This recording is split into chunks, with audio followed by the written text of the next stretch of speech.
കട്ടപ്പന തൊവരയാർ ഉണ്ണിമിശിഹ ദേവാലയത്തിലെ KCYM യുവജനങ്ങളുടെ നേതൃത്വത്തിൽ ഓണാഘോഷ പരിപാടി സംഘടിപ്പിച്ചു. KCYM ഡയറക്ടർ ഫാദർ സെബാസ്റ്റ്യൻ മനകനാട്ട് ഉദ്ഘാടനം ചെയ്തു. കട്ടപ്പന പൊന്നിക്കവല തൊവരയാർ ഉണ്ണിമിശിഹ ദേവാലയത്തിലെ KCYM യുവജനങ്ങളുടെ നേതൃത്വത്തിലാണ് ഓണാഘോഷ പരിപാടികൾ സംഘടിപ്പിച്ചത്. ആഘോഷത്തിന്റെ ഭാഗമായി വിവിധ കലാകായിക മത്സരങ്ങൾ സംഘടിപ്പിച്ചു. നിരവധി യുവജനങ്ങളാണ് പരിപാടിയിൽ പങ്കെടുത്തത്.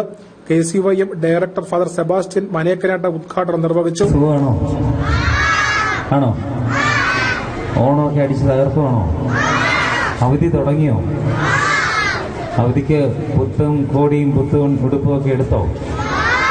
എടുത്തു തന്നില്ല, ഇന്ന് തന്നെ പൊക്കണം കേട്ടോ. ഇത് കഴിയുന്നതേ ചെന്ന് വീട്ടുകാരോട് പറഞ്ഞ് കട്ടപ്പനയ്ക്ക് പൊക്കണം അല്ലേ? അപ്പോൾ വളരെ സന്തോഷമുണ്ട് ഇവിടെ വരുവാനും.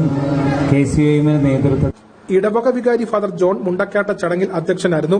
ഫാദർ അനിൽ MSFS ആശംസാ പ്രസംഗം നടത്തി. തുടർന്ന് ഓണസദ്യയും ഒരുക്കിയിരുന്നു. News bureau Kattappana.